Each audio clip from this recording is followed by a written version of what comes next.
Pessoal, vamos mudar um pouquinho de assunto? Vamos para o PEC do aborto. Comissão da Câmara aprova proposta que acaba com o aborto legal no Brasil. Mulheres interromperam a discussão da proposta contra o aborto. Criança não é mãe, estuprador não é pai. É disso que se trata. Guilherme Hess, que tem mais informações para a gente. Vamos lá, Guilherme, como está? Boa tarde, Léo. Boa tarde a todos que nos acompanham. Então, Léo, a Comissão de Constituição e Justiça da Câmara dos Deputados, o principal colegiado da Casa, aprovou nesta quarta-feira essa proposta de emenda à Constituição que garante a inviolabilidade do direito à vida desde a concepção, tanto para brasileiros como para estrangeiros residentes no Brasil. Na prática, Léo, se essa PEC for aprovada e promulgada pelo Congresso, ela tornaria aí a realização do aborto, né, proibida, mesmo nos casos em que atualmente a legislação permite, nas três situações em que atualmente a legislação permite, que são quando nos casos de feto anencéfalo, nos casos em que a gravidez decorre de um estupro e nos casos em que a gravidez impõe risco de vida à gestante. Essa PEC, ela recebeu, então foi aprovada ali pela CCJ, né, recebeu 35 votos, foram 35 votos favoráveis ao parecer da relatora, a deputada Cris Tonieto, que defendeu a admissibilidade da PEC, e 15 votos contrários. Uma das defensoras da proposta de emenda à Constituição ali na CCJ, é a própria presidente do colegiado, a deputada Caroline Detoni, que inclusive apelidou ali a PEC junto com outros deputados da oposição de PEC da vida, dizendo que com ela estão apenas defendendo o direito à vida das pessoas. A deputada federal Dani Cunha, né, uma das que argumentou ali a favor da PEC, a deputada Dani Cunha, ela é filha do autor da PEC, né, o ex-deputado federal Eduardo Cunha. Ela disse, inclusive, né, um dos seus argumentos ali é de que o aborto é a morte, o assassinato de um bebê indefeso. Mas vários outros parlamentares, inclusive a Sâmia Bonfim, criticaram a proposta durante a sessão, Léo. A Sâmia disse, por exemplo, que se trata de uma PEC misógina e de retrocessos, enquanto o deputado federal Bacelar, por exemplo, falou que ela ignora a Constituição de 1988 e que a inviolabilidade absoluta do direito à vida desde a concepção ignora direitos fundamentais, né? Põe de lado direitos fundamentais das mulheres sobre seus próprios corpos e sobre sua vida. Enfim, foi uma discussão bastante demorada ali e também essa sessão foi marcada por um protesto, né, de um grupo de mulheres, como você comentou, Léo. Esse grupo, durante a discussão ali da PEC, gritou várias palavras de ordem, como criança não é mãe, estuprador não é pai. E aí a presidente da CCJ, né, Caroline Detoni, entendeu que as manifestações estavam extrapolando ali o decoro, estavam atrapalhando também as falas de parlamentares e resolveu suspender a sessão e depois retomá-la em um outro local em que as manifestantes não puderam entrar.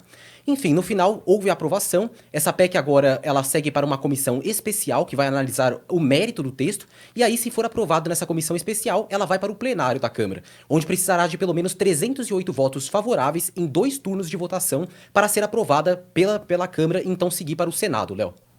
Pois é, Guilherme. Agora, esse processo não é um processo fácil, porque a gente sabe que a comissão, né, essa comissão tem uma maioria ali de oposição, deputados ligados a uma ala bolsonarista, uma ala de direita e mais radicalizada, né, e a gente sabe que o processo, a partir daí, ele começa a ficar um pouco mais difícil para esses defensores dessa proposta, né? Estou falando isso porque até chegar no Senado, que é uma casa, nesse caso, mais, vamos dizer assim, mais conservadora nesses temas, pode ser que nem no Senado chegue essa proposta, né? Exatamente, Léo. É uma proposta que tem uma oposição fortíssima por parte dos deputados, dos parlamentares, no geral, governistas, né? O governo é contra essa PEC, essa proposta de emenda à Constituição, enquanto a oposição, no geral, ele defende, mas é como você comentou, na CCJ acaba passando porque a CCJ tem uma maioria de deputados da oposição, muitos bolsonaristas, né? A própria presidente da comissão, a Caroline Detoni, como eu comentei, é bolsonarista, defende a PEC, mas agora que ela vai para uma comissão especial, que inclusive quem definirá ali quantos membros, né, vão compor a comissão é o presidente da Câmara, Arthur Lira.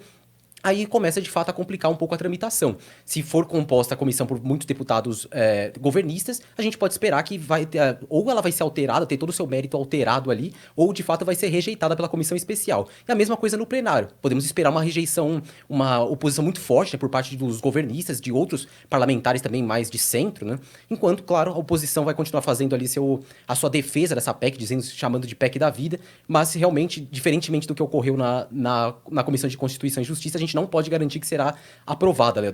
De fato, será uma tramitação bastante difícil. E depois, inclusive, no Senado. Guilherme, a última questão aí, a gente viu aí a Polícia Legislativa aí, essas manifestações, algo assim mais que chamou mais atenção ou ficou só nesse bate-boca ali e foi mais controlado? Como é que ficou isso? Foi uma confusão bastante demorada, na verdade, Léo, porque a Caroline Detoni, num primeiro momento, pediu que a Polícia Legislativa retirasse as manifestantes, né, dizendo que elas estavam atrapalhando ali a fala dos parlamentares, né, extrapolando o decoro com as suas manifestações, mas a Polícia Legislativa não conseguiu retirá-las, na realidade. A própria Caroline Detoni depois falou que poderia até solicitar um aumento do efetivo ali de policiais para poder fazer a retirada, mas com os que estavam ali não foi possível retirar as manifestantes. Então a sessão parou, né, enquanto os policiais tentavam fazer com que elas saíssem, mas elas continuaram entoando ali, gritando, né, gritando palavras de ordem. E aí depois, então, como não foi possível retirá-las e precisaria solicitar a presença de mais policiais, foi então que a deputada Caroline Detoni tomou a decisão de que os parlamentares então se retirariam, iriam para outro plenário para continuar a sessão, e aí nesse plenário se faria um bloqueio, impediria a passagem das manifestantes. Quase que a imprensa, inclusive, não pôde entrar, Léo.